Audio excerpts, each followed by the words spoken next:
ah asalaamaaleykum wa rahmatullahi taala wa barakaatuhu. ah ñoo ngi leen di nuyu di leen ziar di leen baalu àq surtout ci retard bi ndax ni ma ko waxee respecter heure dafa bokk ci respecter sa bopp te yéen ñii di ñëwatu góor gi waxuma leen ñun suñu temps waaye seen temps fi ñu ko teg ëpp na kon nag ngeen baal ñu si tali baa xawoon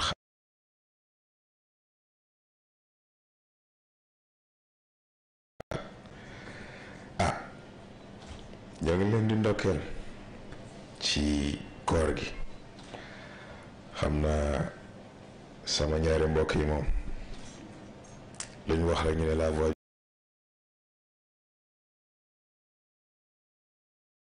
du Colisée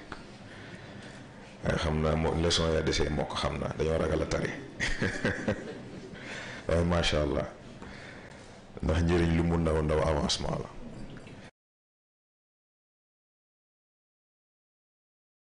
te avancement lu mu ndaw ndaw pas en avant la te pas en avant lu mu ndaw ndaw yaa ngi jëm fi nga soxla jëm kon nag sant yàlla. waaye man nag balaa may dugg ci question bi dafa am question bi may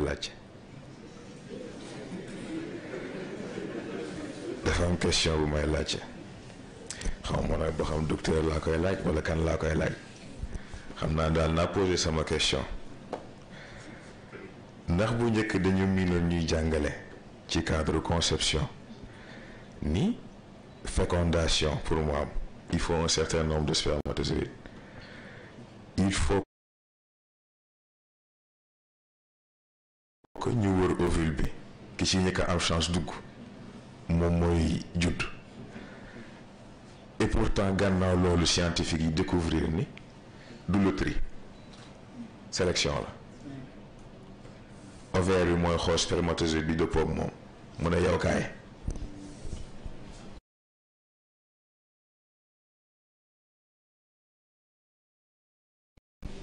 ba pare sécréter substance boo xam ne ñi si des yëpp duñu mën a dugg ci faay bi kon nag léegi may laaj ci foofu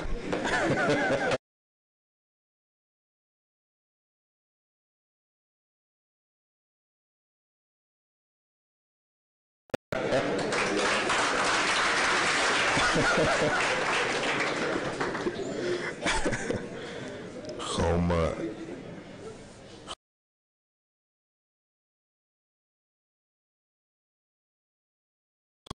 domaine dimension physique ñoo may tontu xawma waa dimension mentale ñoo may tontu xawma waa dimension spirituelle ñoo may tontu waaye loolu daal laa bëgg ñu expliquer ma nu mu demee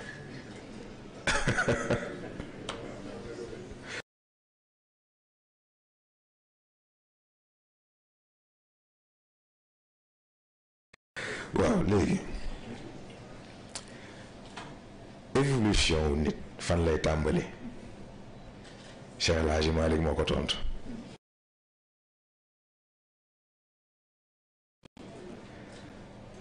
ba ay waajur ñëwee indi seen doom ne ko dañoo bëgg nga yaral ñu ko mu xool ne kii c'est trop tard parce que mu ne yàlla dana yar nit ñeent fukki at balaa moo judd waaye xam nga booba yar gaa tax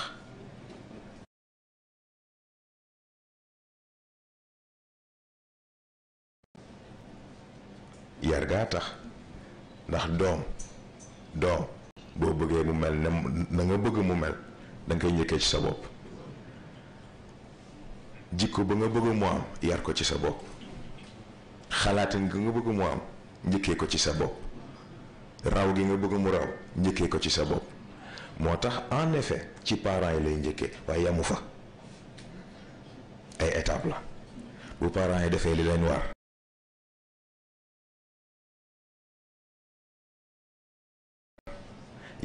yàlla garantir ko doom juddu si mais nag moom it foog mu xool kan ngay jur kan nga mérité jur ak lan la soxla. C'est très important. bul calculer loolu ba pare nag ba xam exactement kan la lay jox mais xam nga pour wax la nit ñi ñàkk dégg yi ñàkk dégg yàlla. amoon na ay jamono fii ñu doon coow éducation sexuelle ci école yi lii lële mais dañoo déggul ndax yàllaa ko njëkkee.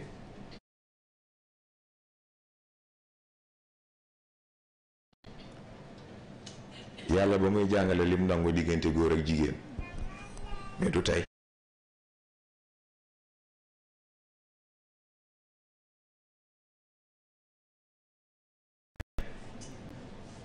ndax yàlla li mu nangu ci diggante góor ak jigéen yëpp moo ko jàngale ci sangu set.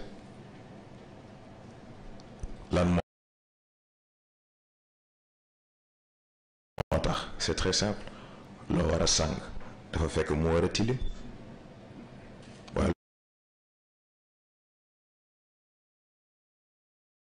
loo xam ni waru ko jëfandikoo ba mu war a tilim loo ciy doyee sang bàyyi ko kay am na beneen cadre bu ñu ko dugal waaye comme yàlla moom dafa am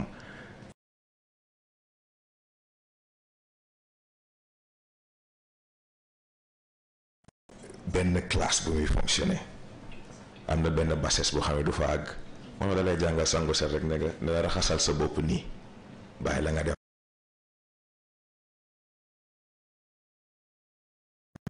mais mieux que ça ci cadre conception normalement ci ko respecter sa bopp respecter ki nga si xër mais surtout respecter ki nga bëgg a jur sangu set c'est avant et après.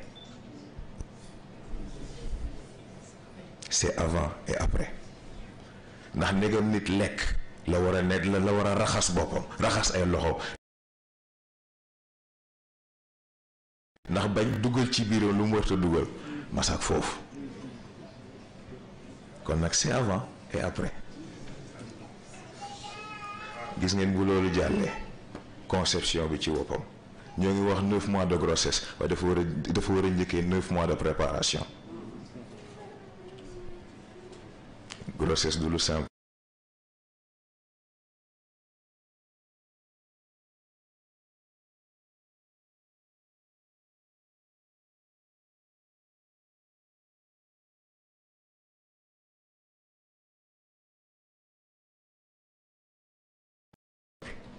ndax nit moo simple parce que conception moment la.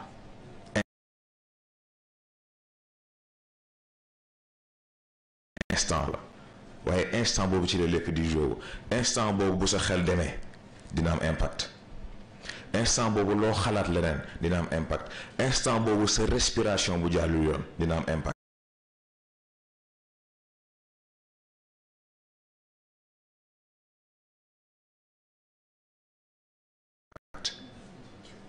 moo tax ñoo ngi tudd baatu handicap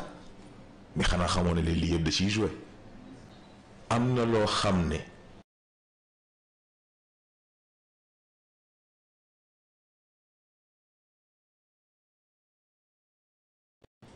bus ko sa doom indaale xamal ne yow même bu dul ci lu physique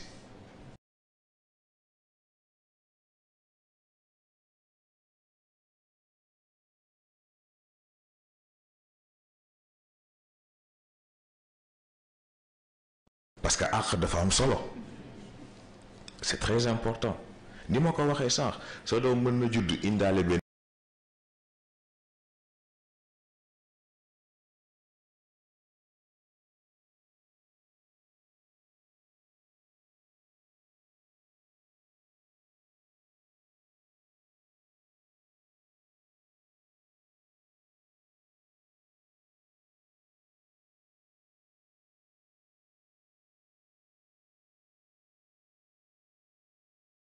jikko bi ci yow la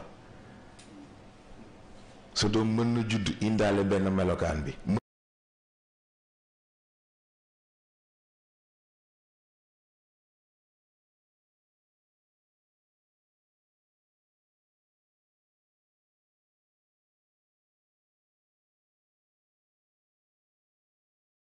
mën na nekk ci yow ndax sa doom mën na xëy sonal la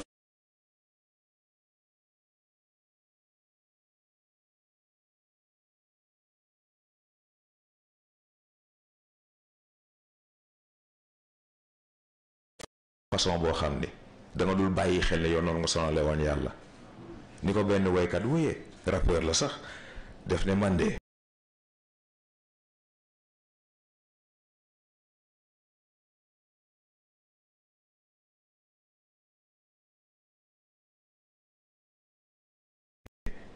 damaa yedd sama bopp mu ne ndax man dama daan def fu ma toogee ñaan yàlla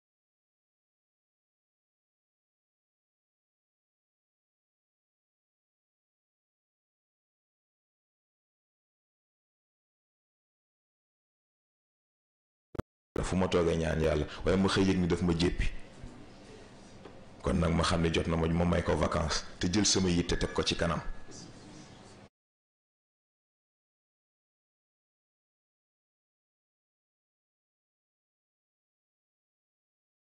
ba ma defee loolu laa doogee gis ni nekk kontaan na ci man c'est très important kon nag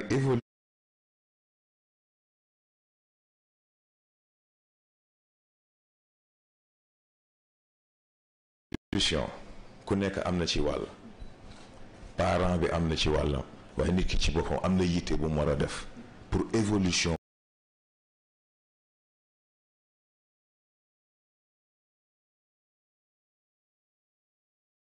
boobu mën a am nekkul rek lu banal c'est-à-dire que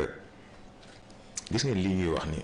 du problème mu philosophie du problème mu dara c'est absolument pratique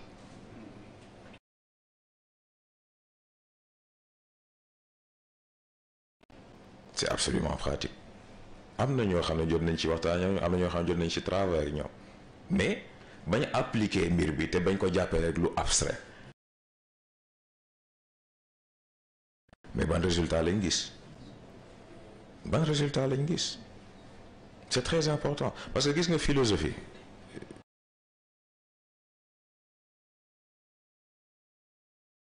dafa incomplet lan mooy philosophie c'est l'art de se poser des questions waaye question sur question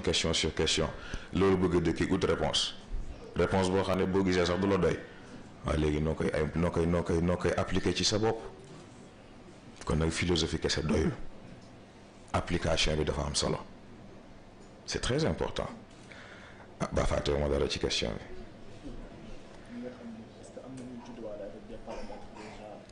bi ok boobu tamit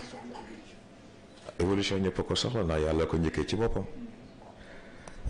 ndax xam nga yàlla bu fekkee balaa moo jàpp jullit dëgg laa wax yàlla moo ko nattee ci yonent bi mu fiy jóge fa mu tolloon foofu la teg baar bi et pourtant boo xoolee yonent bi ci boppam baar boobu weesu na ko yàgg na di dem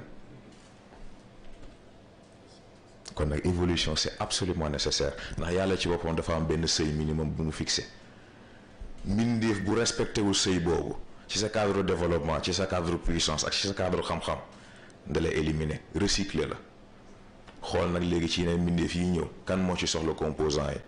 ndax yàlla pollution rek la bañ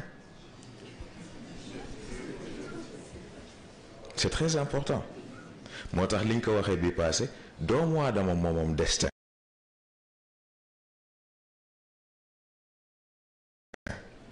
ndax destin raay la boo nekkee doomu aadama da ngay doon ab train tegu ci kawam am na ay arrêt waaye benn terminus la am muy kaas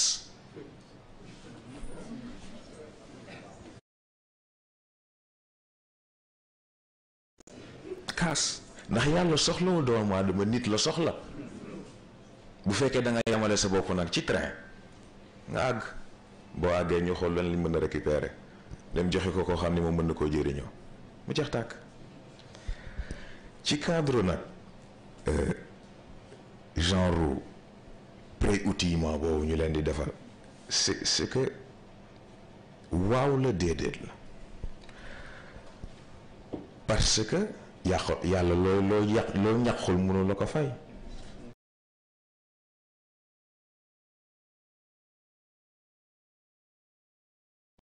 ce qui veut dire que kon bu ñu gisee ni am na koo xam ne am na lu mu judduwaale bul jàpp ni fii la ko amee am na fu yàlla njëkkee ak moom am na fu mu jiitu am na fu mu jaar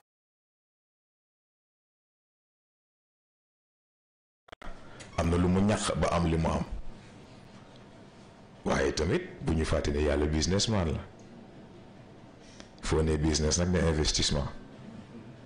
foo ne investissement ne profit waaye foofu it recyclage bi day ñëwaat ndax yàlla bu gisee ni investissement bi mu def ci yow munoo fexe ba génneel ko bénéfice mais de retirer fonds yi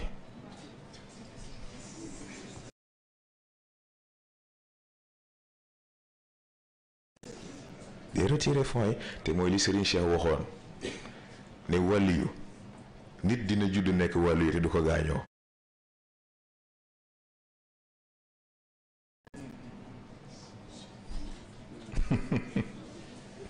foofu rek la dellu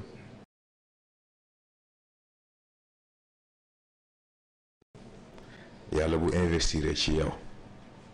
won ko ni équipe gagnante nga won ko ni résultat di nga ko teg won ko ni lim lay doyee dana mat won ko ni boo ko defee ba pare di nga ko ci tegal leneen mu xam ni kon yow liggéeykat nga bu ëllëgee balaa moo def ci keneen def ci yow foofu rek la toll waaye nag bu ñuy jàpp ni mbir bi ay jagle la jagle amul ci mbiru yàlla ñaari yaram dafa am foo jaar ak moom mu jox la lim lay jox xëy na nit ñi ñoo dul xàmmee lool waaye yàlla fi muy jaar ak ñi muy jaar moom moo ko xam ñi muy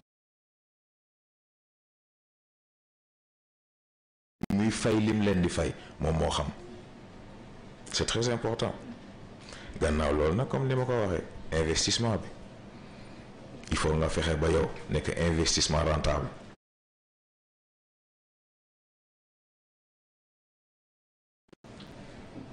c'est aussi simple que ça yaakaar naa mat na fa tabarakallah yal na yàlla yokk leer dën amiin incha allah am naa dañuy dem ci yeneen question yi rek dafay topp logique bi ba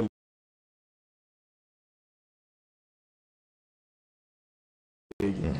tudd nga ni yàlla pollution rek la bañ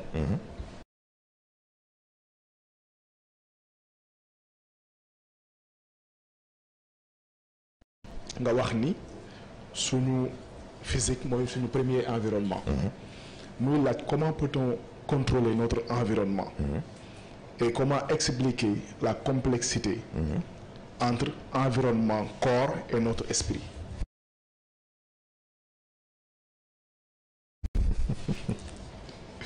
Et pourquoi dit-on un esprit sain dans un corps sain? waaw kay foofu laa bëggoon tàmbalee sax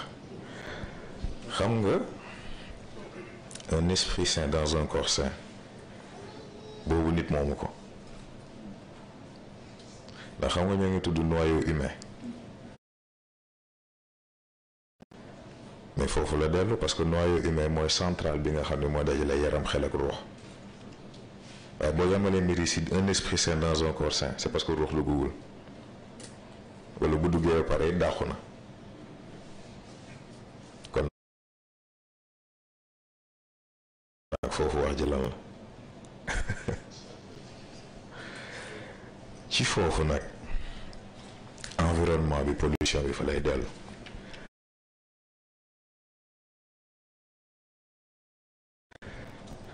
ndax bu ñu nee environnement mooy yaram xam nga dañuy wax détérioration de l'environnement réchauffement climatique yooyu ñuy wax yëpp xam nga dafa am lu ñu comprendre ci li yàlla dajale ci nit bu may wax ni àdduna bi juridiction nit te sax du àdduna bi kese univers bi la juridiction nit la dafa am lu tax parce que nit bu yàqoo loolu yëpp yàqu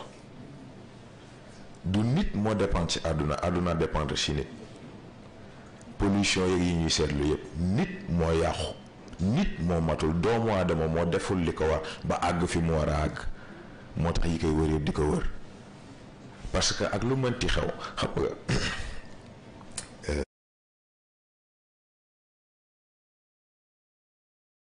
Darwin sax yaakaar naa moo ko wax mu ne gis nga survie wu espèce ajuwul ci kàttanam ajuwul ci intelligence am mu ngi aju ci adaptabilité am te loolu yàlla ko jëkkee. gis nga milieu bi lu muy gën a doy waar nit bu réeree boppam réeree capacité ci lay périr ci environnement bu mel noonu waaye nit bu pare du air du ndox du lekk la soxla te mooy li Serigne Cheikh waxoon mboq bokkul ak dund c'est très important kon nag lu milieu bi détérioré nit du am problème c'est très important kon nag environnement boobu dépolluer ko setal ko maintenir ko nan lay demee mais sport ba njëriñ la am alimentation bu jaar yoon ba njëriñ la am ba ci xalaat yi ngay xalaat ba njëriñ la am parce que yii yëpp dafay am impact ci environnement bi mais nit balaa ngay defar l'extérieur defaral l'intérieur boo defee li la war ci sa bopp mi xanaa ci ngay tal def li la war ci leneen c'est aussi simple que ça crise yi ñuy tudd yëpp lii rek la passé ko léegi nag un esprit sain dans un corps sain mais mënuñu wax une âme saine ndax ruux ci yàlla la dépendre kon sain naa ba pare kon nag une âme éveillée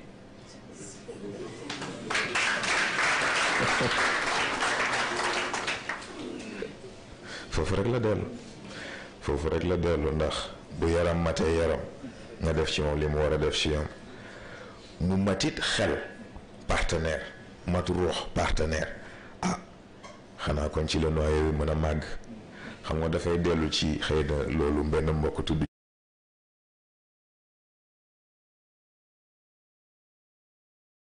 ci lenn bi baatu chakra yooyu ñuy wax dañoo desee dégg moo tax ñu yamale ko foofu ndax noyau humain boo ko defee muy cercle diviser ko par 3 bu ci nekk ak paaram mais bu ci nekk bu waree màgg mais mënul piétiner ci moroomam mais gis nga boo ko jàppee lu 2D rek doo comprendre il faut nga jël ko ci échelle 3D ndax foofu la profondeur bi di feeñ kon nag ñoo ngi tudd nit waaye ay degré la ki nga xam ni moom ay éléments ñoo kawee sa yos mais lu répartition bi égal boo ko xoolee ci wet gi gis ni moo lu sut kon nag nit ak nite ay degré la ay palier la da ngay gën di yéeg ba keroog di àgg fi yàlla soxla dit niveau bi mu ko yéene nga xam ne juridiction bi nag léegi moom moo koy yore parce que nag bu leen kenn ndax yàlla soxlawul 7 milliards nit kenn la soxla te boole na ko ñetti juge Adam war a juger état physique am xool ba xam est-ce que yaramam mën na li mu war a mën est-ce que capacité yi ci denc yëpp génnee na ko mu jël xel denk yonent yàlla Ibrahim xool ba xam est-ce que yeewu na est-ce que mu ngi analyser ci vitesse bi mu ko war a defee jël wax denk ko yonent bi ndax mu mën a xam est-ce que réellement liggéey na li mu war a liggéey ci boppam bu ñetti yëpp dajee nag nit di doog a mat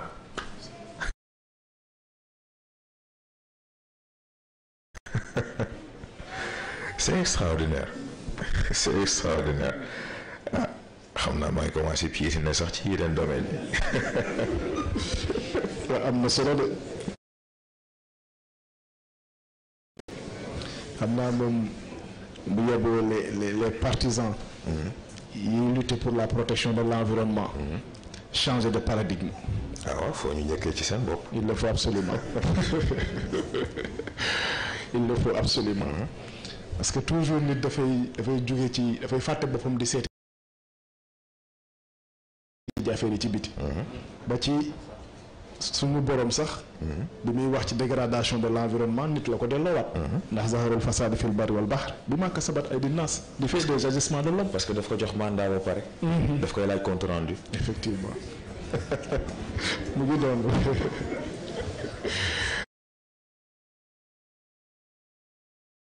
ñu continuer parce que dañuy wax ci les composantes de l'humain ak seen utilité am kuy laaj li ñuy tuddee sens de perception ndax ci bët ci gis la dellu wala ci xol di laaj aussi le sens de l'entendement ndax ci nopp la aju wala ci xol la aju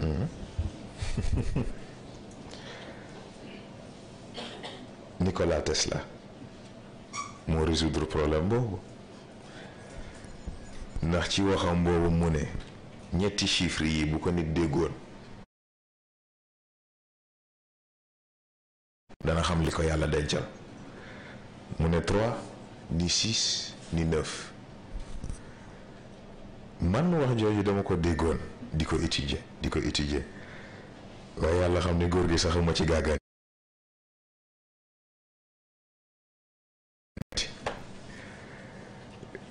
beneen affaire la xam nga ne boo nee 3 ne 3 dimensions nit yaram xel ak ruux waaye 6 bi kon mooy lan mooy fi bu nekk di abandonner étape initiale am jaxasoog moroomam yaram dootul nekk yaram kese dana jaxasoog xel jaxasoog ruux xel dootul nekk xel kese dana jaxasoog yaram jaxasoog ruux ruux dootul nekk ruux kese dana jaxasoog yaram jaxasoog xel capacité cachée yi nag ak capacité secondaire yi génn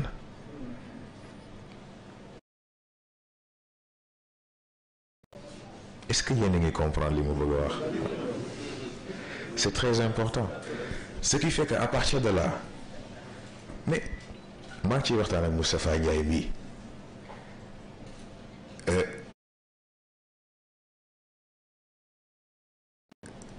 bu ñu demee ba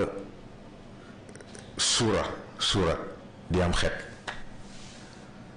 mais kon est-ce que li koy xeenti bakken bii la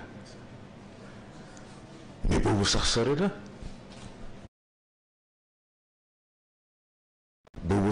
na ndax bi làmmiñ di pare alxuraan ay capacité wu alxuraan boobu dafa am fu mu yem parce que daf ci am beneen phase boo xam ne nit ñi xamuñu ko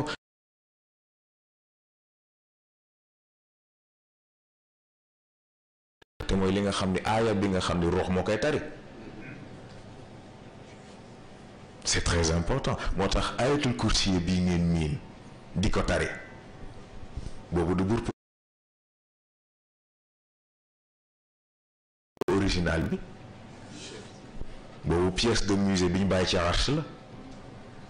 waaye vrai kursi bi tax ñuy wax boobu aaya bi li koy complété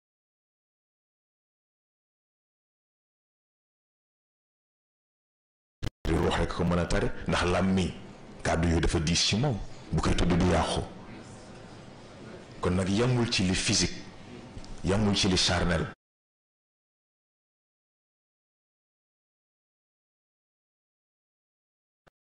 dafa am leneen loo xam ne foog mu def intervention pour perception dëgg parce que dafa am loo xam ne dañ koy jaawale xam nga dañuy naan ku nekk ak sa dëgg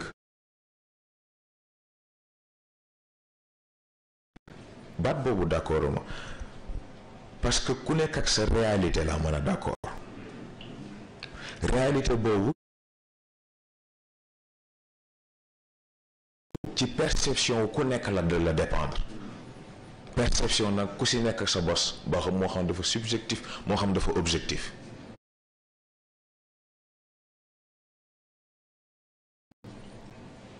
waaye yàlla moom ak lu mënti xew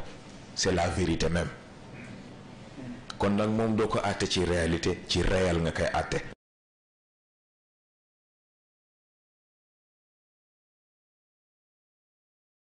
ndax moom existence am ak lépp lu mu xas ba teg dépendrul ci yow li la neex ak li la neexul dépendrul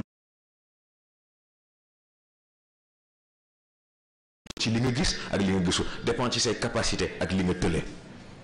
moom am na xas na ba am c'est fini moo tax il faut faire la différence ci baat yi comme d'habitude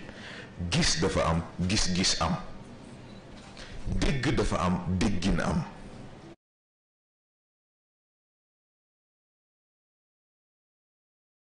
astafurlah dégg-dégg am c'est très important parce que dégg-dégg mooy yow ni nga déggee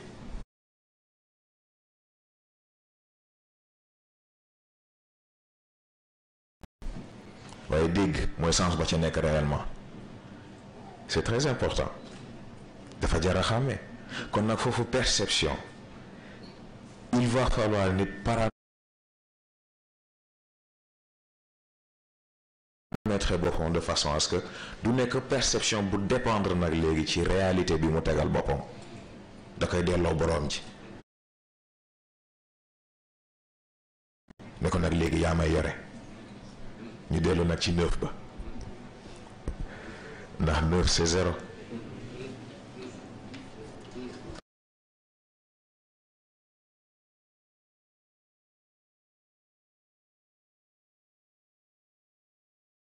xaw ma nag ba xam ngeen fi mbir yi yëpp 9 c'est 0 parce que foofu sa yaram nekkatul yaram sa xel nekkatul xel su ruux nekkatul ruux yëpp la yàlla boole def ko benn ba pare taf ci boppam ne la léegi sonnatoo man maay doxal boo gisee mana boo déggee mana boo jëfee mana loo ñaan ak lu mu mënti doon man danaa ko def loolu la mag ñi am mais gis nga ci foofu sax ngay gis différence bi xam nga ci cadre scientifique lan la ñuy am da ngay am étude am extraction am transformation ci cadre matière première gis nga foofu la mag ñi rawee ñi si des ñoom dañuy matérialiser ci sa expérience bi lañ bëgg a def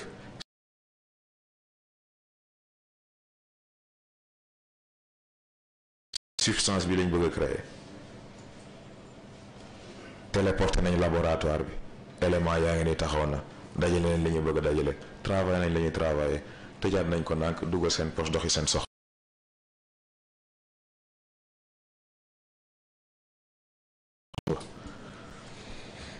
mu jeex tàkk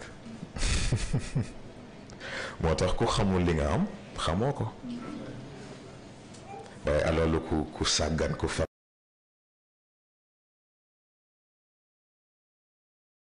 loo koy jëriñoo noonu rek la toll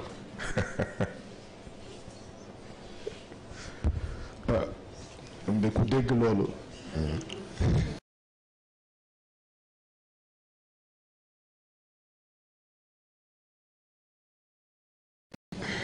di nga xam ne ndekete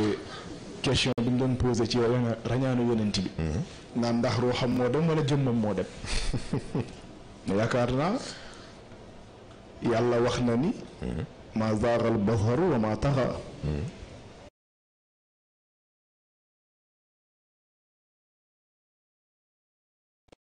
bu ko yàlla di wax xanaa ka muy waxal dafa jàkkaarloog moom beneen bi it buñ ne lahu xalbun iza naamatil aynaani lam yanami te mooy buy nelaw sax xolam mu ngi communiquer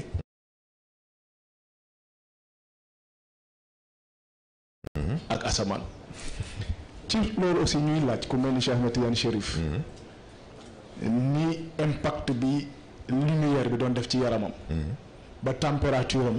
dépassé largement bu normal bi ñuy wax ni daan na dem ba ci mujj di dem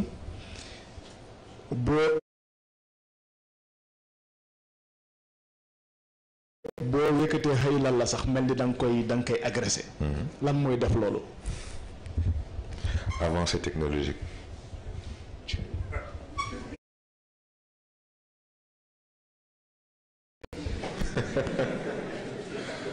kese ndax xam nga kii ràññaañu yonent bi jaaxal dafa fekkul mu comprendre li téléportation te téléportation sax dafa xewe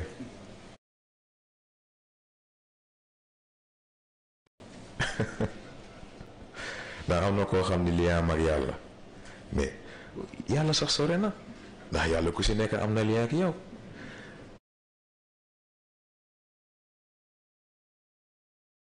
waaye koo xam ne à travers le temps dina wax ak nit espace taxu ko wax.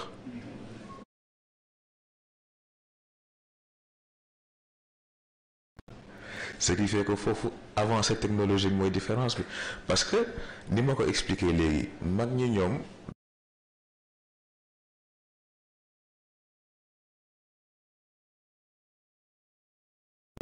duñu fonctionner ñun ni ñuy fonctionner seen technologie suñu bos dafa bokkul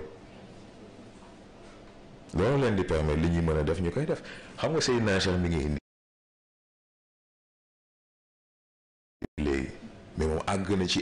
évolution ak développement yaramam nekkatul ban métal la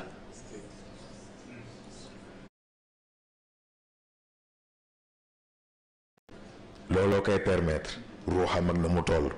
yaram bi mën ko àttan waaye comme métal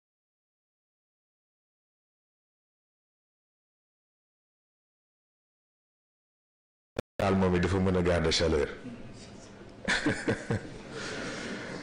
beneen affaire la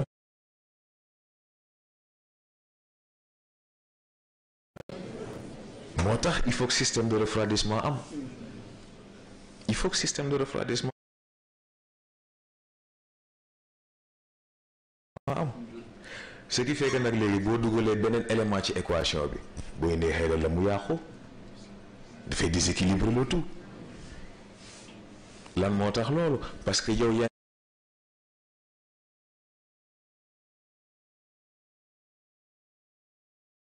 ngay dégg laa ilaha illallah da nga xam moom raisonnement boobu ni muy def ci xolam da nga xam ban façon le organisme moom di répondre ci loolu da nga xam moom signification bi loolu di am ci moom day mel ni tey nga jël sa ordinateur jékki-jékki ubbee no programme yépp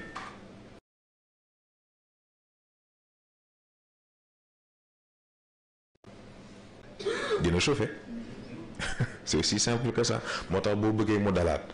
il faut ngay wàññi di wàññi c'est extraordinaire.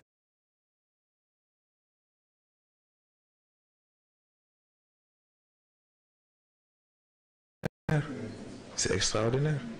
moo tax ni ma ko waxee rek matérialisation boobu moo tax ñu rawee ñu bëri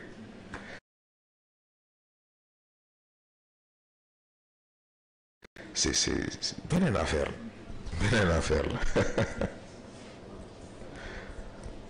la daa mel ni waxtu bi mu ngi dem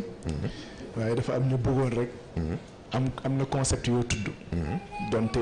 am na ko ci réponse yi mais peut-être su gën mën a détaillé technologie boobu nga tudd ci mag ñi technologie bi lan lay doon réellement da nga tudd aussi juridiction bi expliqué nga ko mais aussi noyau humain bi nga ñëwaat ci concept yooyu beneen bi aussi am na ñuy wax ni comme da nga wax góor fii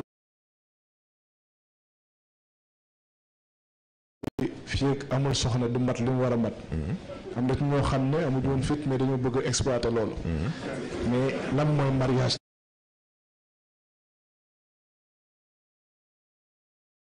dëgg-dëgg waaw ak foo leen bëggee ma njëkkee ko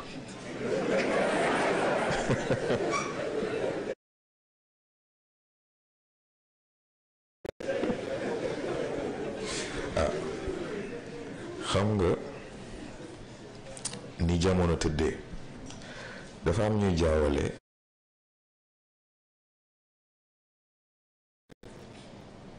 électronique ak technologie c'est-à-dire que tey jii boo nee roue par exemple xam nga roue bu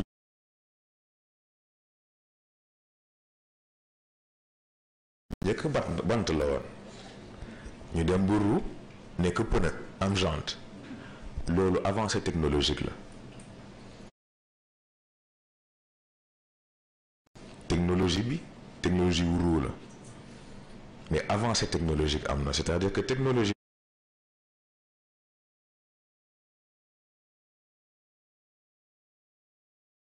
mooy bépp progrès bu am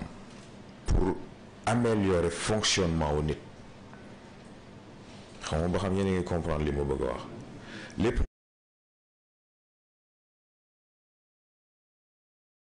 améliorer fonctionnement wu nit avancée technologique la loolu yëpp ci technologie lay dugg.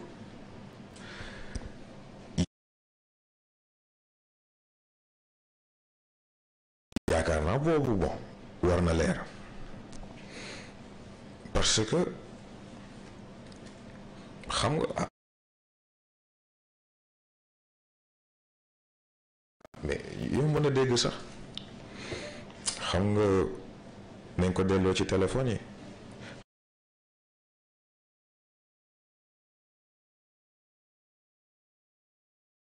xam nga tey ji ko xool Nokia 3310 xool iPhone 12 di nga xam ni différence am na et pourtant même objet bi la téléphone la mais dafa am avancée technologique ce qui fait que même technologie bi la waaye forme yi bokkuñu avancée bi bokkul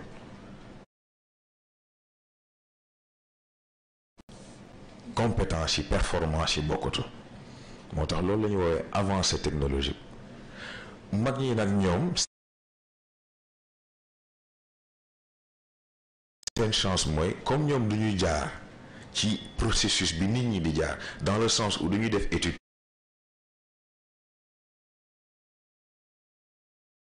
ci matériel bi def exploitation transformation ci matériel bi ñoom dañuy matérialiser directement boole ko ñoom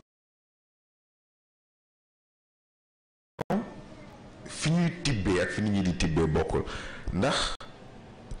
ñoom laajuñu yàlla question dañ ko jox seen bopp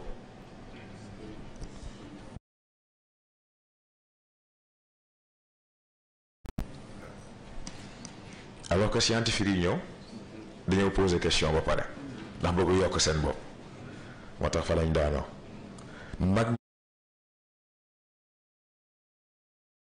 ñi ñoom du ñu laaj question dañuy joxe seen bopp bu ñu joxe seen bopp yàlla jox leen boppam mu jeex tàkk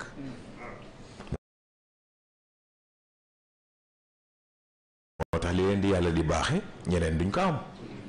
moo tax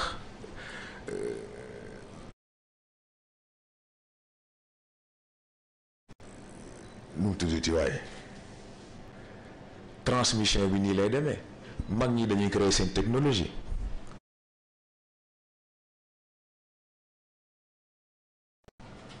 buñ ci paree jox malaaka yi ñu fo malaaka yi yore ko buñ ci demee ba beneen war a wàcc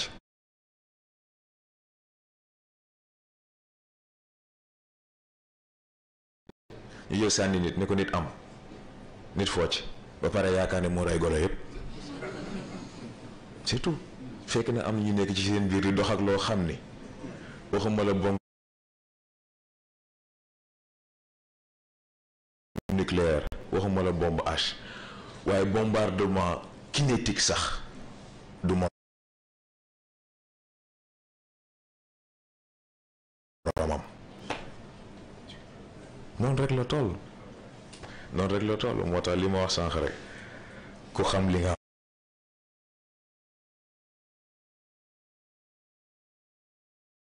am dangay sant yàlla ah yàlla yàgg xam ki ñoom mu des ba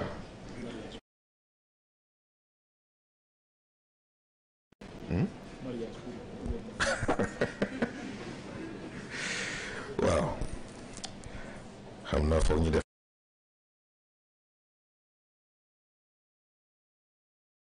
nànk nag waaw yéen a ngi réewaay lu sérieux laay wax ndax xam nga question yi ma posé sànq lii laa xamoon ni moo ngi ñëw moo tax il faut ñu def nànk ndax xam nga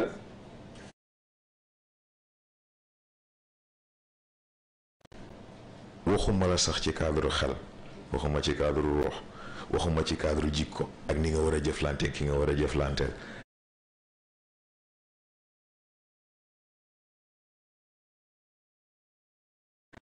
waaye xanaa xamoo ni incompatibilité ADN sax dafay am ci diggante góor ak jigéen. Ce n'est pas pour rien que ovule di def sélection ci spermatozoïde.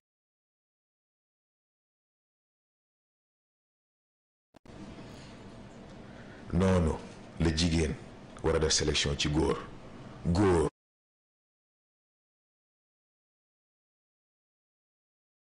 war a def sélection ci jigéen waaye nag il faut faire très attention lan mooy góor lan mooy jigéen.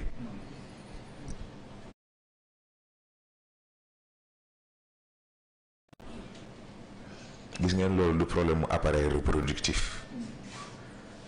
bu leen juum nag dugguma ci cadre yenn yëfi dof ci nit ñi indi léegi loolu taxuma wax.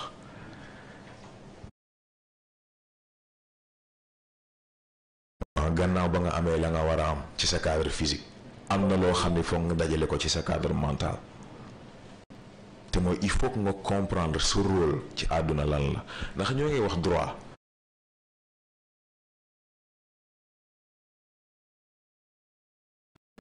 mais góor gi jàng lañu ni droit balaa nga ko revendiquer matal sa devoir c'est très important.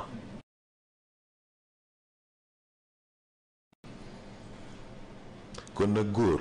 balaa ngay nekk fii foog ma takk foog ma def lii foog ma def lële est-ce que sa devoir ci sa bopp matal nga ko est-ce que yar nga sa bopp ni nga war a yaree sa bopp est-ce que tàggat nga sa bopp ni nga war a tàggate sa bopp est-ce que paral nga sa bopp ni nga war a paral sa bopp moo xam ci yaram la ci xel ci ruux ak ci xam-xam yii yëpp il faut mu mat boo ko matalee pour sa bopp nag léegi nga doogay waajal sa bopp pour ki nga ko war a séqal ëllëg. moo tax ku yaakaar ne affaire yi bon foog ma takk rek la mais comprendre li xew ndax xam ngeen lenn am yàlla bokk na ci kam gën a jéppi ci àdduna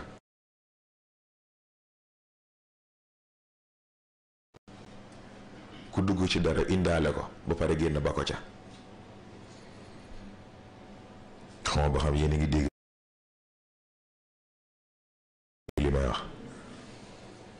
ndax gis nga sëy nekkul rek dama bëgg kii sëy nekkul rek kii dal na sama xel sëy nekkul rek dama sentir ni jot na déedéet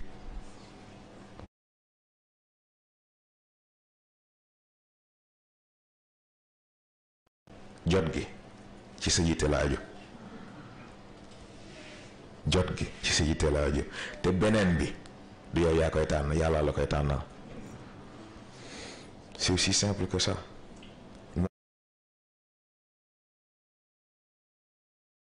moo tax cofeel bokkul ak mbëggeel bokkul ak nobel mbëggeel ak nobel day weesu xemme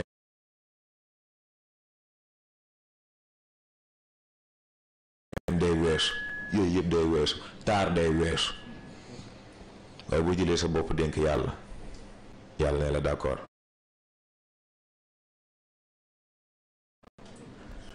mu xool di dox di dox di dox di dox di dox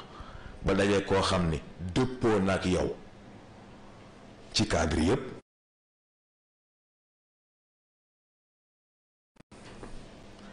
mu ne la mu ne sa xol kay seet si kii nga xool ba xam bu seetee seet ni ko kii de sama xel dal na ci mu dem seeti kële ni ko kay xool kii ni ko kii sama xel dal na ci mu ne kon bàyyi leen mar yi si des moo tax xutba ci jàkka yàlla moomu ko penc maa ko moom pour wax ni ñaar ñii yàlla garantir na seen diggante kon nag keneen ku ci bëgg dugg yàlla nga amal affaire lu jara bàyyi xel la mais gis nga ni ma koy waxee xam nga yàlla boo ko dénkee sa bopp dénk ko sa digganteeg nit ñi bu la nit ki bëggee war moom du la war.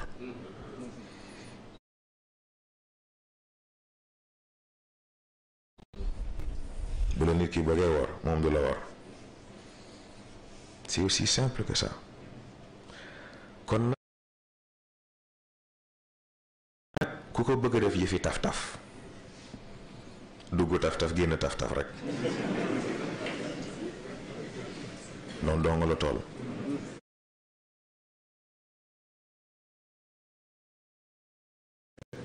waaye ko jël yàlla mi nga xam ne du jeex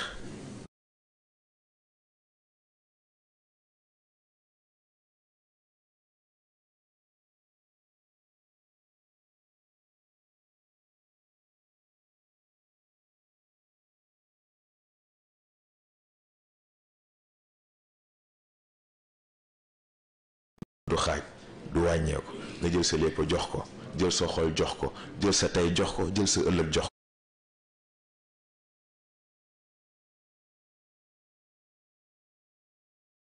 ko billaahi dina la boole koo xam ni tey ëllëg ak gannaaw ëllëg yaa ngi mooma.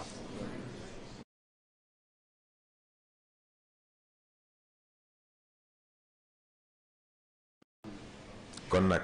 bu leen ko yàkkamti bu leen ko yàkkamti gis nga boo leen matee pare ci seen bopp def ci li ngeen def ci seen bopp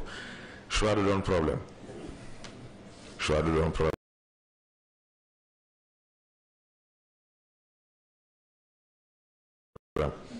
parce que ngeen di xëy rek ki war a taxaw seen kanam et puis c'est tout noonu rek la toll. waaw dafa mel ni leer na de c'est aussi simple et compliqué.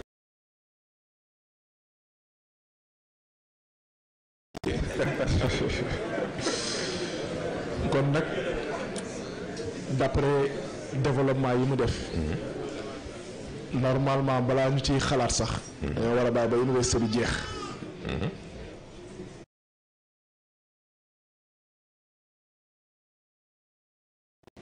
fekk ñu jàng dimension physique. xam lan moo ko ëmb. jàng dimension mentale xam lan moo ko ëmb. jàng dimension spirituelle xam lan moo ko ëmb.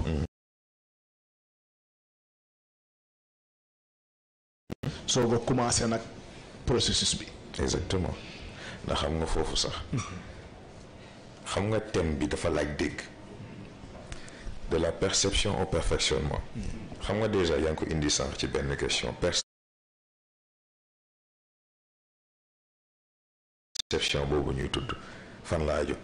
ki nga xam ni comprendre loolu fan la aju mais kon est-ce que perception dana leer kon nag doo ko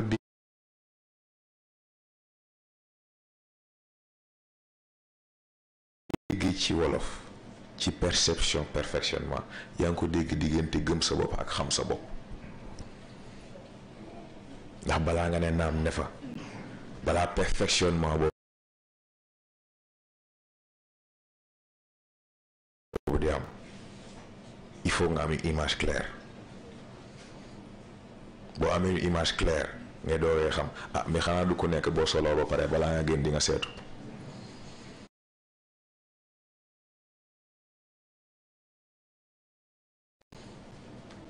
ah boo seetuwul léegi di nga génn ñëw seetu boo demee ñëw seetu nag gis lu dal sa xel nga ne ah kon baax na boo demee ñëw gis lu dal nga ne ah man ndeke nii laa génnee muy musiba kon nag balaa nga ne naam ne fa balaa ngay sonal sa bopp ci yenn xamal sa bopp ba pare jiitalal sa bopp ba pare sonal ci sa bopp ba pare leneen dog ciy tegu ndax bu nit matee yoon leer développement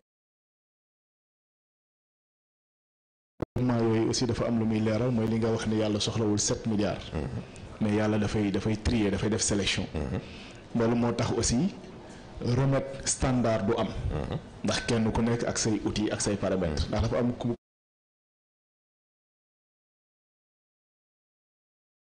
ku ko doon laaj naan ndax fi ngay jógee ci état bi pour évoluer ndax mën nañ koo tënk ci 5 ans wala nangam ma ne ko kenn mënu koo tënk ci waxtu ndax it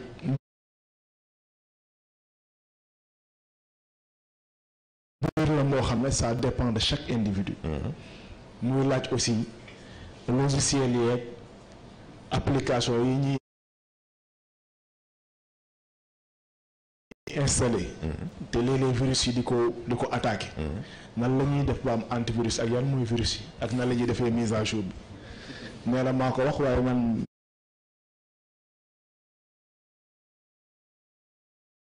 maa ngi koy laaj est-ce que maa ko wax est-ce que duñ ko jox borom produit fii rek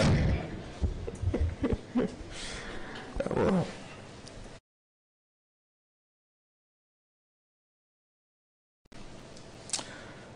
xam nga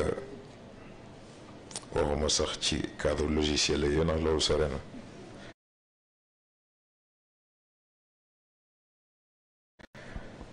nit dina àgg ci xam boppam ak maîtriser boppam feebar bu ko neexul lu ko daanal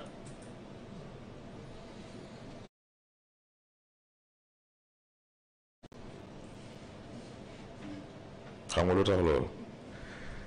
li nga wax léegi lu universel lu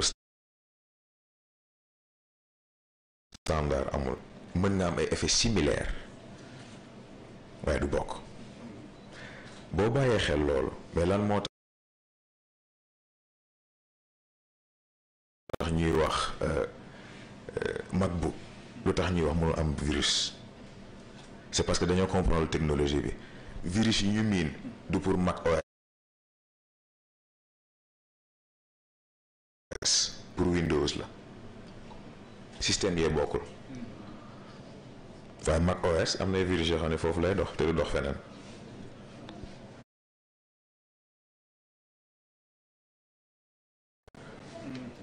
gis nag boo bàyyi xel principe boobu pour nga comprendre li may wax dafay yomb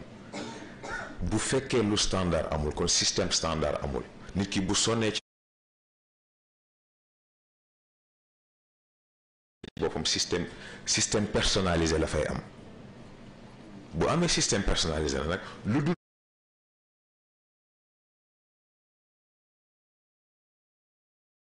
virus personnalisé du ko atteindre moo tax moom mooy xool lan moo ko neex mu dal ko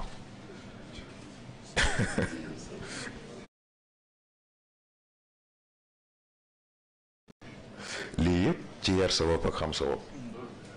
c'est ça gis nga nag ku bëgg a foog ne affaire yi et logiciel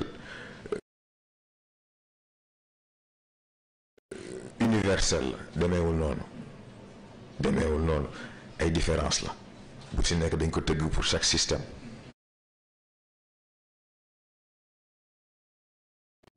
bu ci nekk ak objectif am ak ay capacité ak ay performance am waaye nag problème bi mooy bu fekkee da nga bëgg dépendre ci antivirus pourtant sànq rek laa koy avant ñuy ñëw antivirus a gën a wóor di ci ordinateur ndax virus boo am fa lay jaar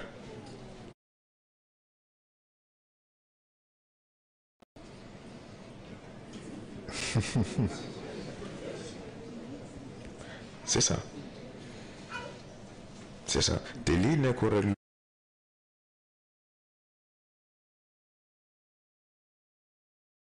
ñuy wax nii ma wax ko expérience bu ma def la ça va faire bientôt plus de 10 ans ordinateur bu moom si am li may njëkk def désinstaller antivirus bi la te yàlla xam ne mosuma am problème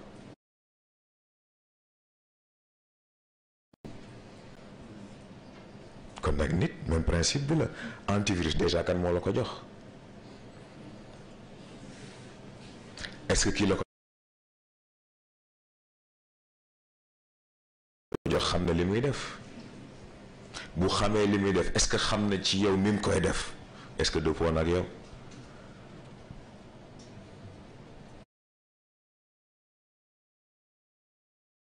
moo tax kii am kilifa am solo moo tax am kilifa am solo de dellu ci li ngay wax sànq ci baatu frigo bi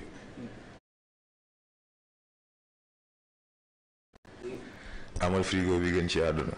amal prise bu rafet bu la Senelec branché wul amoo courant waaw ma ngoog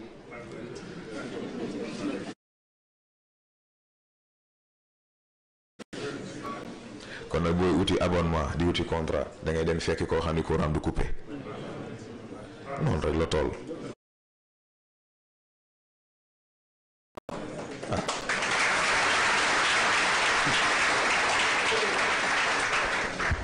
waaw xam naa ñu ngi jëm ci question yu mujj doyen Serigne Ndiaye.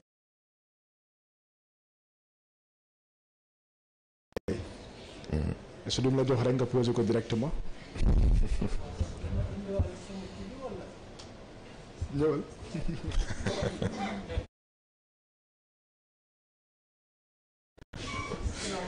waaleykum salaam wa rahmatulah. Serigne,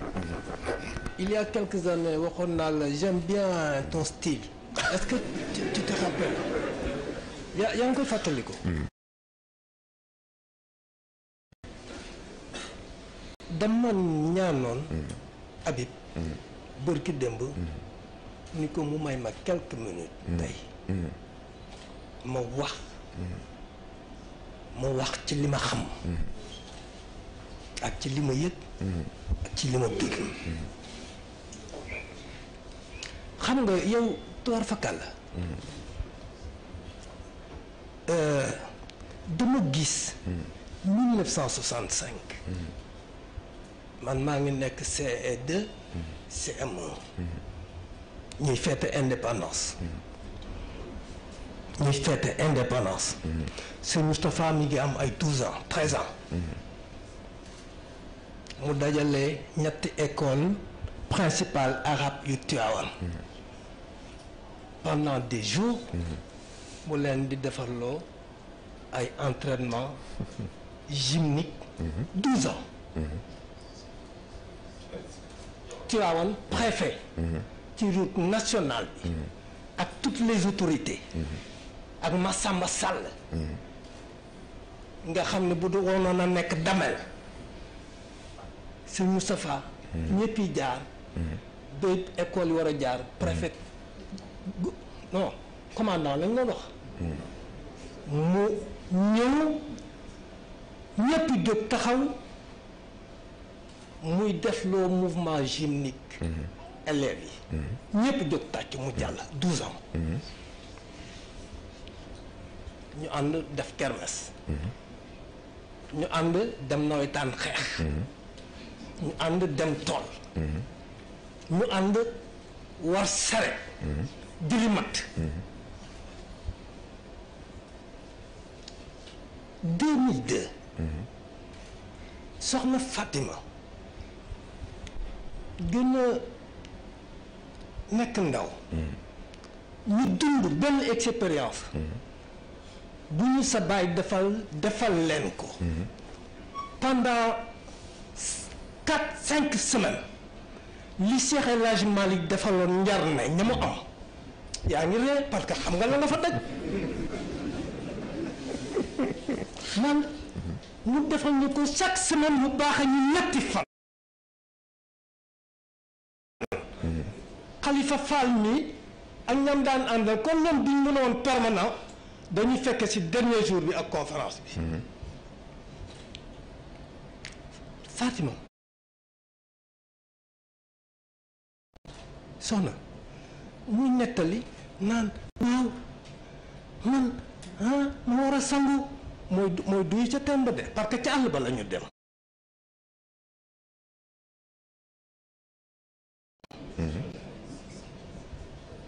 loo soxla yaa ko wutal sa bopp. nee na après ñu dem uti suñu ngeer kii nii fexe ba nit ñi du ñu gis bu ñuy sangu parce que booy sangu si am.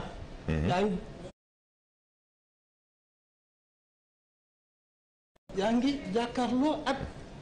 asamaan. yaa ngi fàttaliku ñii bi sëriñ ñii bi ci gunóor yu bari yi yaa ngi koy fàttaliku de ñii bi gunóor yu bari yi ak intempérie ba ñu fa fekk. da ngay def ni gunóor yi. te nga mujj sax def ni.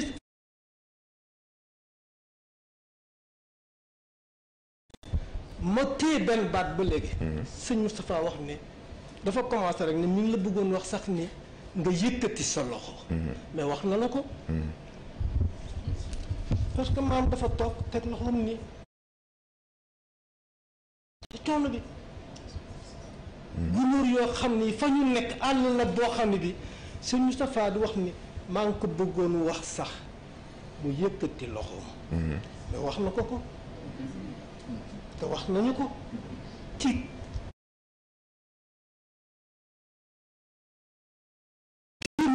il n'y a pas de tenue sans retenue.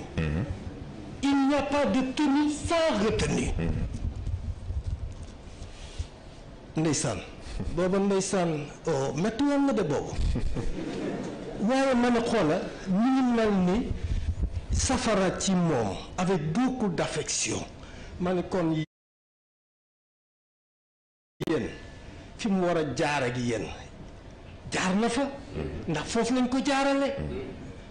moo tax tey jii fi ñu toll fii il nous faut réécrire notre propre histoire avec nos propres mots te li ma ci gis mooy ni singularité moo tax da nga am coono de da nga am coono tam parce que singularité nit li mu bëgg muy ñëpp niroo te ku niroo ñëpp doo avancer dara te singularité nag dafa am tribu il faut nga fay dara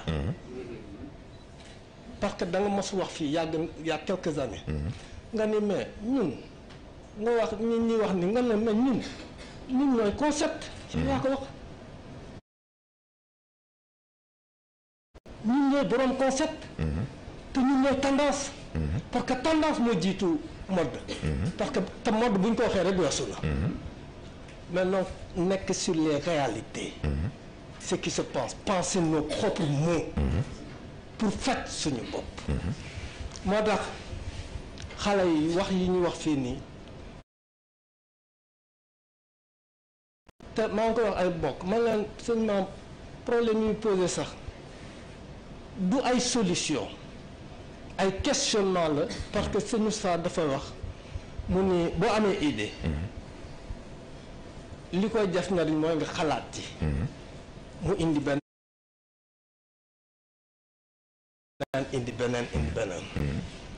bi may sant te ñi xam ci damay waxtaan ak sama benn collègue mu ne ma étudiants yi léegi seen léegi ay mbër a fa nekk parce que mbiru mbër rek la ñuy wax mais ñi duñ wax anecdote duñ wax fait divers ils sont sur des abstractions asamaan la ñu nekk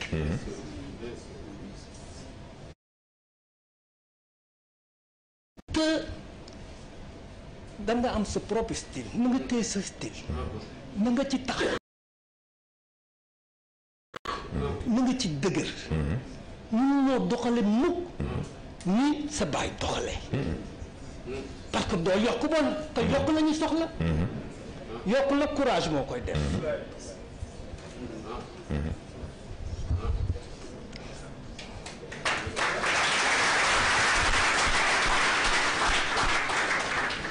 sama question bi ma bindoon nii dafa am benn ku wax ci proverbe mu ni Dieu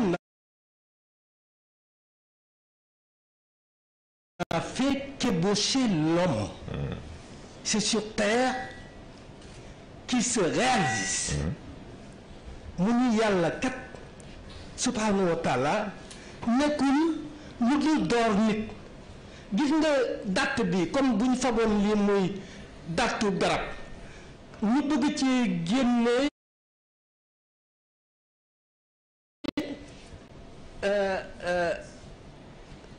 kuur wala gën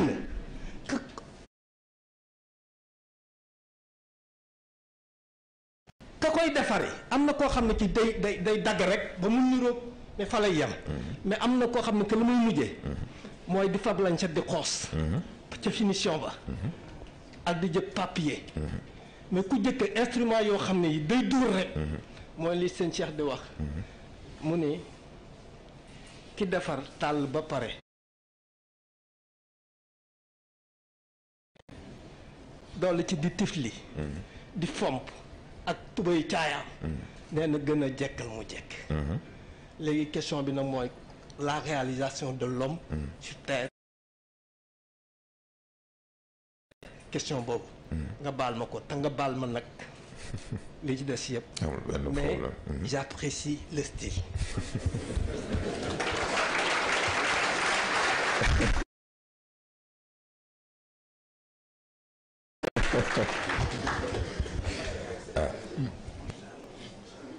sant yàlla rek.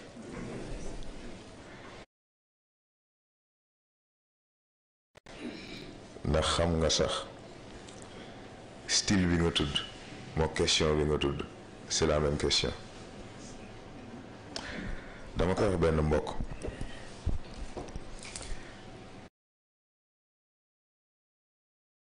ma ne ko gis nga jamono dafa toll foo xam ni nit dina dugal boppam safara ci appréciation bi muy am ci yow te du ko teg fenn fudul ci nim la gisee. kon nag yow lay sóoral nga protéger ko ci kàmb googu mu bëgg a dugg. il est donc impératif ci jamono boroom yitte boroom objectif il faut mu non seulement être à son meilleur mais il faut mu paraître à son meilleur.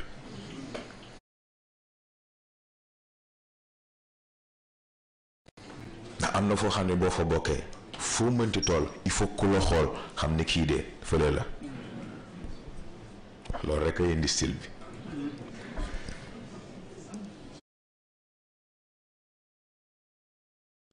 xam nga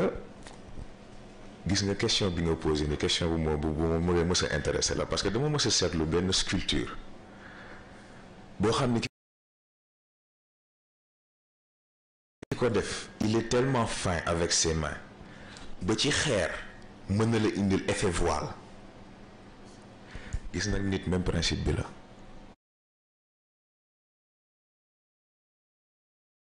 looloo tax Colisée bi ñu indi ko ci façon bi ñu koy indee parce que dimension physique moo ci gën a yomb comprendre moo ci gën a yomb façonné. boo duggee ci domaine mental bi nag def lien bi entre le physique et le mental ak seen interaction pour nga mën a dégg nag troisième semaine bi muy ruux ak implantation ci ñett yi dafay gën a yomb. mooy li nga indi rek gis nga xeer boo ko yoree ba pare booy sculpter il faut nga dindi les grands blocs ba nga am une idée à peu près xam ni bon fii daal à peu près lii su nekk fii la war a nekk nga doogay génnee les formes complexes bu forme complexe yi génnee nag ci ngay doogay dugg ci finition yi ak détaillement beeg yu mel noonu gis nga c'est le même principe ci exercice physique. xam nga malheureusement yu mel noonu dañ koy dégg Sénégal non sport boo koy def nangam non boo defee lii nangam et cetera mais da ngay xam ni xamuñu li ñuy wax ndax gis nga c'est le même principe ci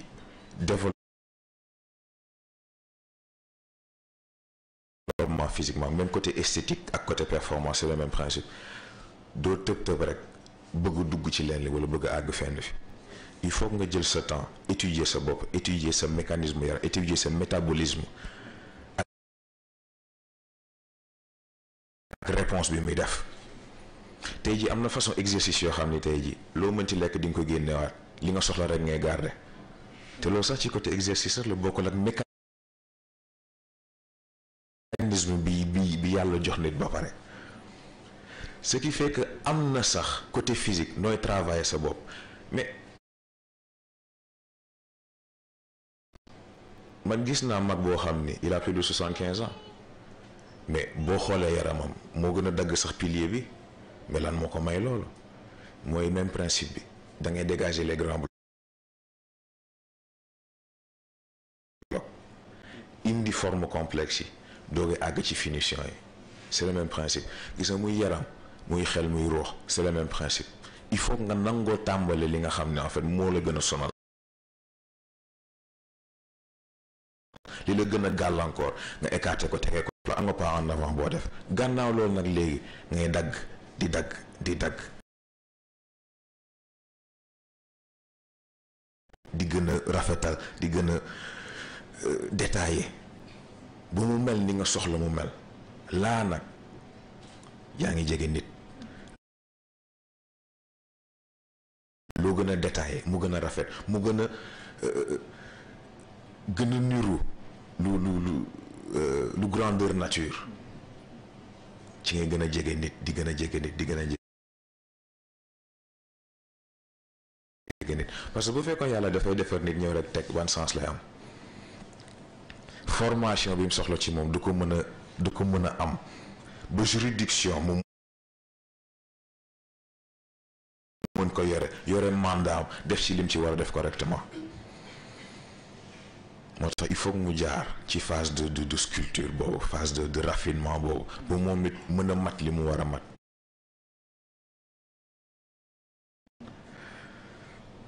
Ba xam question bi tontu naa ko jërëjëf kon.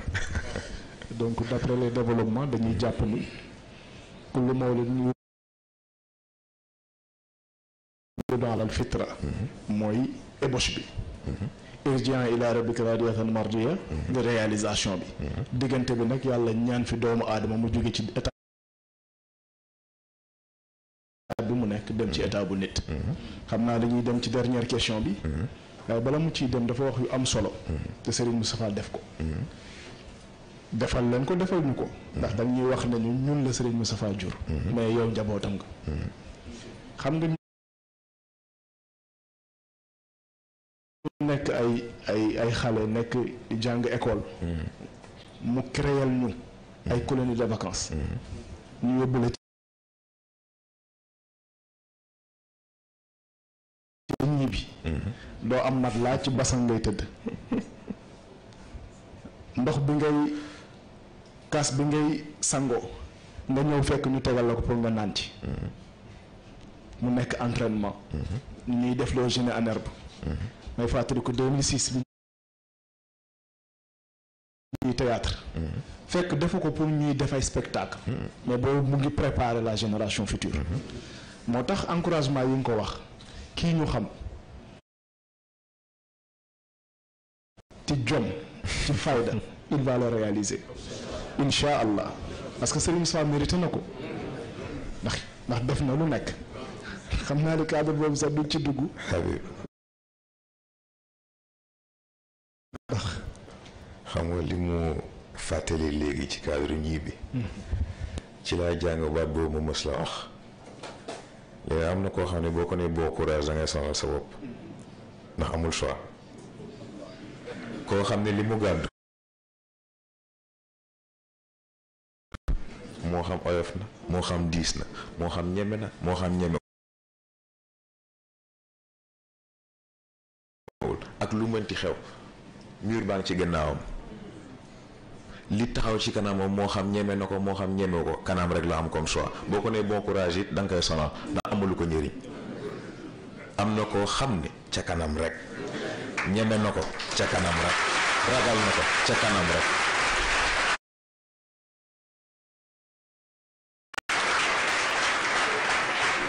moo xam day dem di ree moo xam day dem di ñàngal moo xam day dem di yuuxu dem rek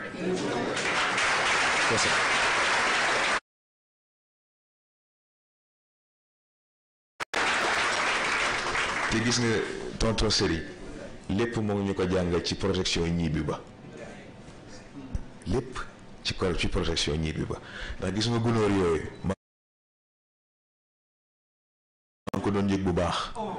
waaye damaa xam ni moom ak fa mu toog gunóor yi may yëg moom lay yëg te bougéwul millimètre kon nag waruma man may bouger millimètre jeex na.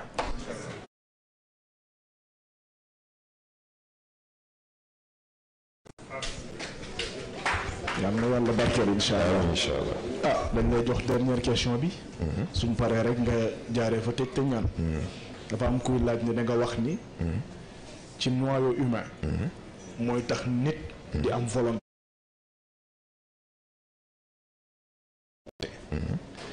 muy laaj nag nit ki doomu aadama su évoluer ba yegg ci cadre nit ba am volonté boobu. est-ce que am na capacité wu liy xew ci dundam moom mu di ko décider sans l'intervention de Dieu. loolooy principe volonté parce que yàlla du weddi boppam ki nga xam ni def na yitte def na jom ba àgg ci stade boobu c'est parce que lim soxla ci maturité lim soxla ci xam-xam lim soxla ci analyse am na ko pour mën a defal boppam décision mais surtout pare na aussi pour décision bu mu jël conséquence bu mu ci mën doon mu gàddu ko gis nga loolu la nit ñi di jaawale xam nga liberté loolu la parce que nit ñi day jàpp nañ ni liberté mooy damay def lu ma neex dara ma ci fekk loolu liberté loolu anarchie la ndax bu fekkee man damay xëy def nit ki lu ma neex keneen ku bokk ci kooku ñëw moom it xool ma def ma lu ma neex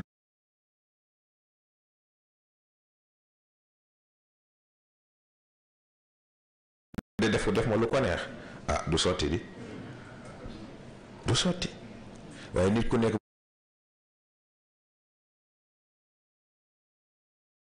bu fekkee xam nga ni boo tegee action am na lu ciy jóge am na répercussion bu ciy jóge te kon di nga respecter sa droit d'action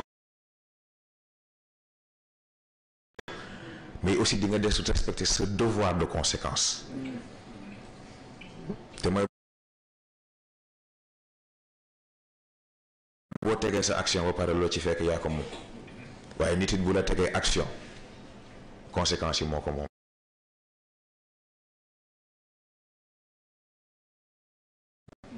bu loolu amee ku ci nekk respecter sa action morom mais jaamu daal di am ndax ku ci nekk balaa nga teg sa morom dara di nga xool ba xam ku la ko tegoon nooy def foofu la liberté tàmbali partage de responsabilité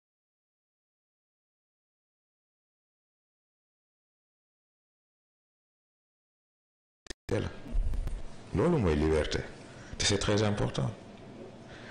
très important mais volonté loolooy principe bi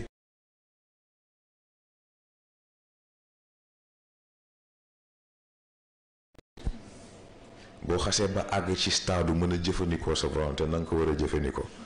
yàlla moom da lay accompagner rek ndegam boole nga ko ci yàlla ku ko boole ci seen mbir mu ànd ceeg yow ay bu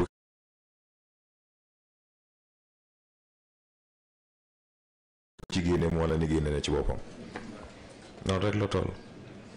c'est aussi simple que ça mais loolu en fait mooy fonctionnement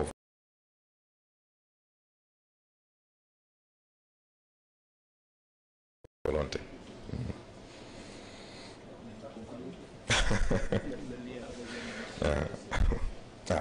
waaw xam naa sax kenn doyalu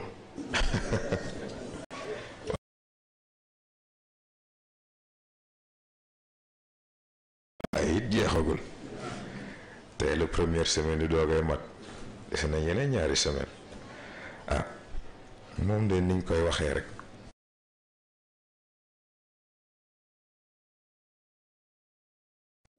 xëy na sax première semaine bi mel na ni lu xaw a limité tuuti waaye loolu c'est fait exprès ndax gis nga dañ bëgg bu ci nekk dimension bu ci nekk ñu indi ko ci nañ ko war a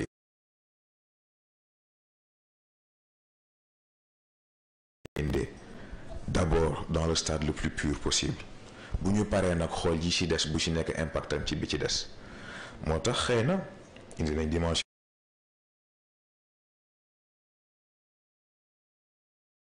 physique ak yi ci aju waaye fekk semaine prochaine nag ci la ñuy dugg aussi ci cadre mental mën a defaat le lien entre les deux esprit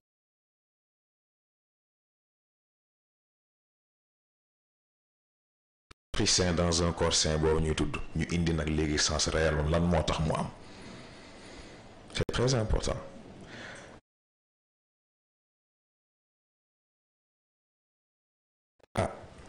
xëy na nag ñu nit ñu xool rek bu boobaa est-ce que duñu jékki-jékki rek tiital gars yi rek absenté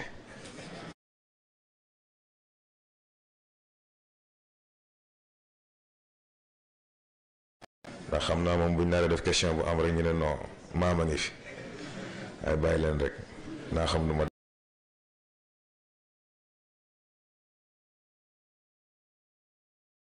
def ak ñoom incha allah waaw ñoo gi yéen rek booba muy mat.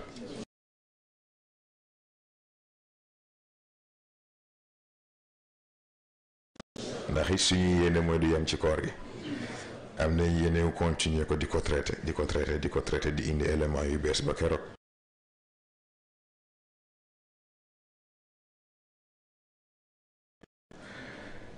ñëpp di am lañ soxla ci seen bopp incha allah. ah xëy na nag balaa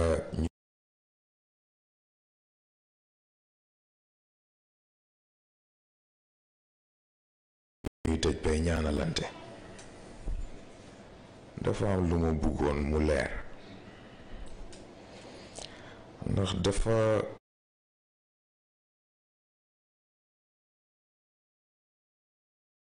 am lu ñuy attirer sama attention mu soxal ma lool nag duma ci fo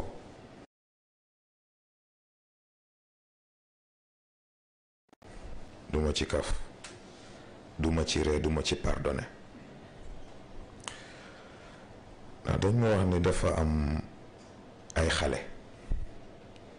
yuy wër di wax naan waaw daayira bi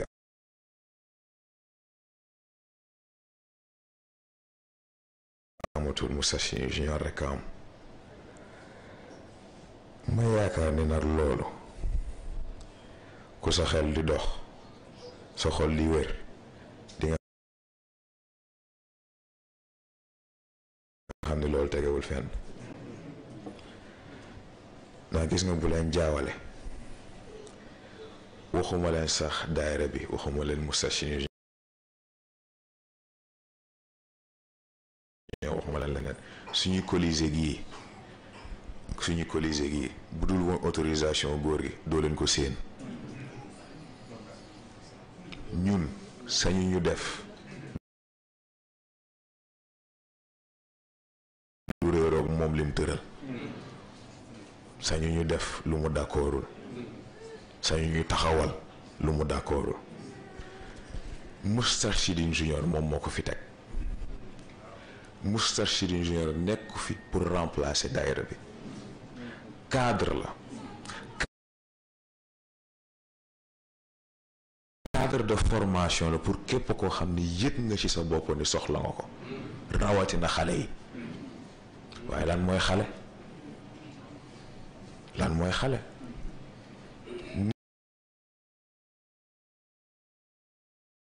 nit dina am ñeenti fukki at wala juróom-ñeenti fukki at te yàlla xam ne ni xale la problème bi du problème mu fii laa toll ci at wala fële problème mu mooy sentir nga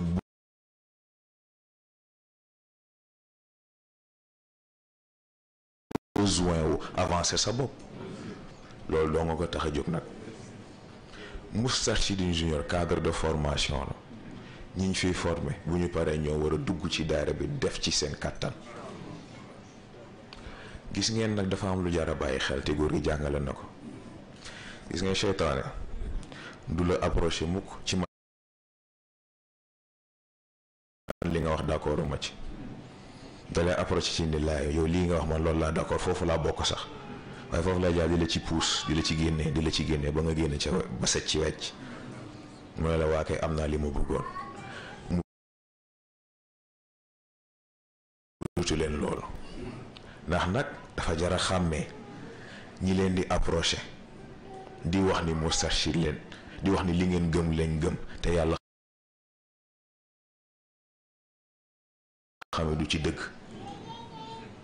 xam ngeen dañuy tudd baatu chef de guerre di ko réyal di ko jox sens bu mu amul waaye nañ ko delloo sax ci sens bi gën a ba di gën a terre à terre nañ dugg ci stratégie de guerre gis ngeen loolu xam ngeen nu mu tudd loolu la ñuy woo ci cadre militaire opération false flag te mooy boo ko traduire ci français muy faux drapeau te mooy koo xam ne dafay mbubboo li nga gëm mbubboo fi nga bokk ñëw defi ñombe boo xam ne kenn du ko taxal moom yow lañ koy taxal bàyyi leen xel yu mel noonu ci seen biir am ngeen ñaari bu sol xam-xam bi leen góor gi jox ak pas-pas bi ngeen am ci moom ñaari busol yi ko dajale billaahi te muy dëgg ci yow kenn mënul taxaw sa kanam wax la lu jaaduwul nga nangu ko. gis ngeen ñun nekk ñu fi pour coow nekk ñu fi pour jaxase nekk ñu fi pour xumbal liggéey piire ñu fi bàyyi mission piire ñu fi bàyyi mission bi du ñaar du ñett du ñeent benn la.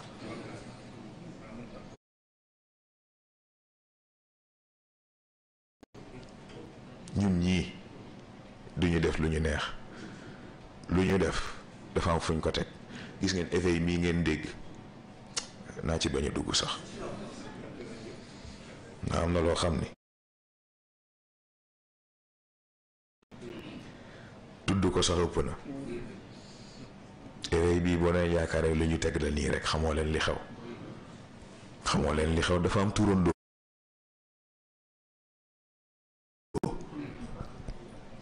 dafa am turandoo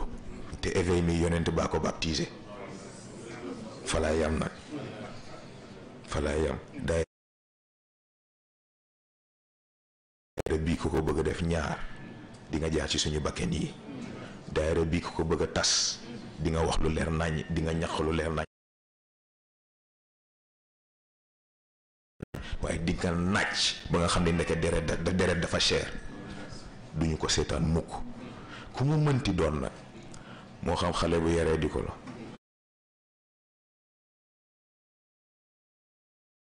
moo xam mag bu bëri caay la ak ku mu mënti doon bu yaakaaree dana fa def genre fo yooyu duñu ko nangu duñu ko seetaan danañ ko defante ak yow ba nga xam ni ñun ay jàmbaar rek lañ. wasalaamaaleykum wa rahmatullah.